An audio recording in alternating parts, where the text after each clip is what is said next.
Vous êtes des aventuriers, bien que vous n'aimiez pas ce mot, des saventuriers, ça vous préférez, savants, et puis aussi des explorateurs. Et vous êtes les héros de cette journée. Merci d'être là. Avec vous êtes plaisir. des héros aussi de l'année 2016. Vous avez fait durant un an un tour du monde. C'était un exploit sur Solar Impulse 2.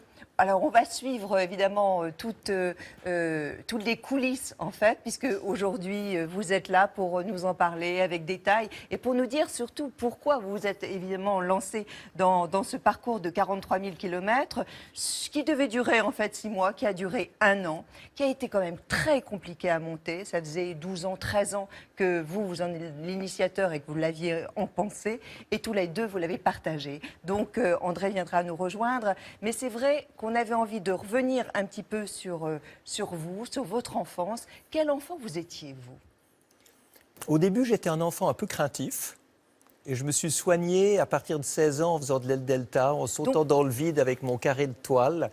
Et ça m'a fait énormément de bien de voir qu'on peut toujours faire plus que ce qu'on croit. Donc pas du tout intrépide comme vous pourrez l'imaginer. Non, peut-être intrépide intellectuellement, dans le sens où je posais des questions tout le temps.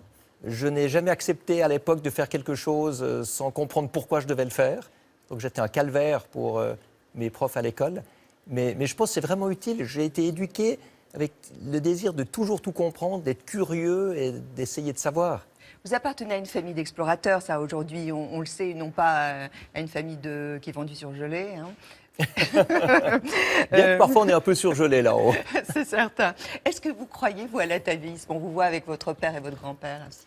Je crois à la force des expériences qu'on fait comme enfant. Et mes expériences à moi, c'était de rencontrer presque tous les astronautes du programme spatial américain, à l'époque des tirs d'Apollo sur la Lune, des explorateurs, Charles Lindbergh, Jacques Mayol, et des gens qui m'ont donné envie d'avoir cette vie d'explorateur. Quelle chance vous avez eue! Bon, ça, c'est une immense chance, c'est vrai. C'est un privilège même. Oui, mais ça m'a amené dans cette direction-là. Il y a d'autres enfants qui vivent autre chose, qui rencontrent d'autres gens et qui partent dans d'autres expériences, d'autres voies. On peut aussi être artiste, on peut aussi être musicien, on peut aussi être politicien, on peut aussi être menuisier, boulanger, on peut être juriste, on peut faire des tas de choses différemment et avec un esprit de pionnier. C'est ça qui est important. Ce qui est important, c'est de découvrir et d'inventer quelque chose, quelle que soit la voie dans laquelle on est. Les hommes de la famille participent à l'histoire avec un grand H. Vous parlez moins de votre mère et pourtant je sais qu'elle est très importante. Qui était-elle? C'est pas que j'en parle moins, c'est qu'on me pose moins de questions sur elle. Alors, profitons-en. Mais ma mère m'a amené toute la curiosité par rapport au monde intérieur. C'est d'ailleurs pour ça que je suis devenu psychiatre. Sinon, peut-être que j'aurais été ingénieur. Qu'est-ce qui fait qu'on vit sur cette terre? Qu'est-ce qu'on doit faire de notre existence? Comment est-ce qu'on peut se remettre en question sur le plan religieux ou spirituel? Donc, des questions existentielles. C'est vraiment les questions existentielles. Et c'était fondamental parce que c'est aussi ça qui a probablement amené mon désir de mêler l'émotion humaine à l'aventure scientifique. Vous avez vécu en Floride. À 12 ans, vous revenez en Suisse, qui est votre pays d'origine, et vous affirmez que le retour fut absolument épouvantable. Pourquoi? Parce que j'avais eu l'impression, en voyant décoller des fusées pour la Lune et en rencontrant les astronautes de la NASA, que la vie, c'était ça. Que la vie, c'était l'exploration, c'était l'aventure, c'était excitant, c'était palpitant. Et puis, je suis rentré en Suisse, j'ai repris l'école en Suisse. Le souffle est complètement retombé. Je me suis retrouvé dans une vie normale et je me suis dit, mais alors qu'est-ce que je fais de mes rêves? Qu'est-ce que je fais de mes aspirations? Et j'étais un peu déprimé à l'époque. Je ne pense pas dépressif, mais un peu déprimé. Et je me suis dit, toute mon envie d'exploration est déjà derrière moi et j'avais 12 ans. Bon, heureusement, j'ai appris qu'il y avait encore beaucoup de choses à découvrir et beaucoup de choses à faire. Votre portrait, Bertrand Piccard, il nous est raconté, brossé ce matin par Alexandra Garde.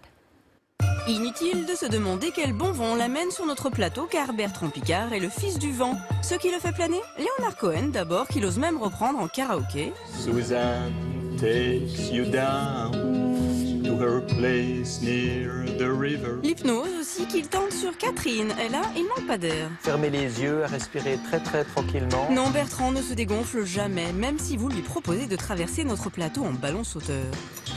Mais comment fait-il pour être toujours dans le vent, cet aventurier psychiatre hypnothérapeute? Petit rappel, Bertrand a toujours su prendre de la hauteur. Malgré d'illustres aïeuls, un grand-père Auguste, alias professeur Tournesol, premier homme à entrer dans la stratosphère. Quand on va en ballon, on a toujours envie d'aller plus haut, plus haut, plus haut. Et un père, Jacques, premier homme à plonger aussi bas avec son bathyscaphe. Bertrand ose à son tour tenter l'aventure. D'abord champion Nel Delta, il devient le premier homme parachute.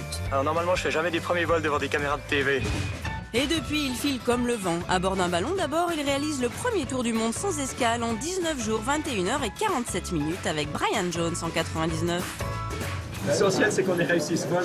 Et depuis, il a le vent en poupe. En juillet 2016, il réalise l'impossible en bouclant le premier tour du monde en avion solaire avec André Borschberg. C'est à croire qu'il ne connaît pas l'expression se prendre un vent. Non, j'ai aussi raté beaucoup de choses, ne vous en faites pas. Ah, ouf, rassuré. Alors sachez que vous recevoir sur notre plateau ce matin nous procure un petit vent d'enthousiasme.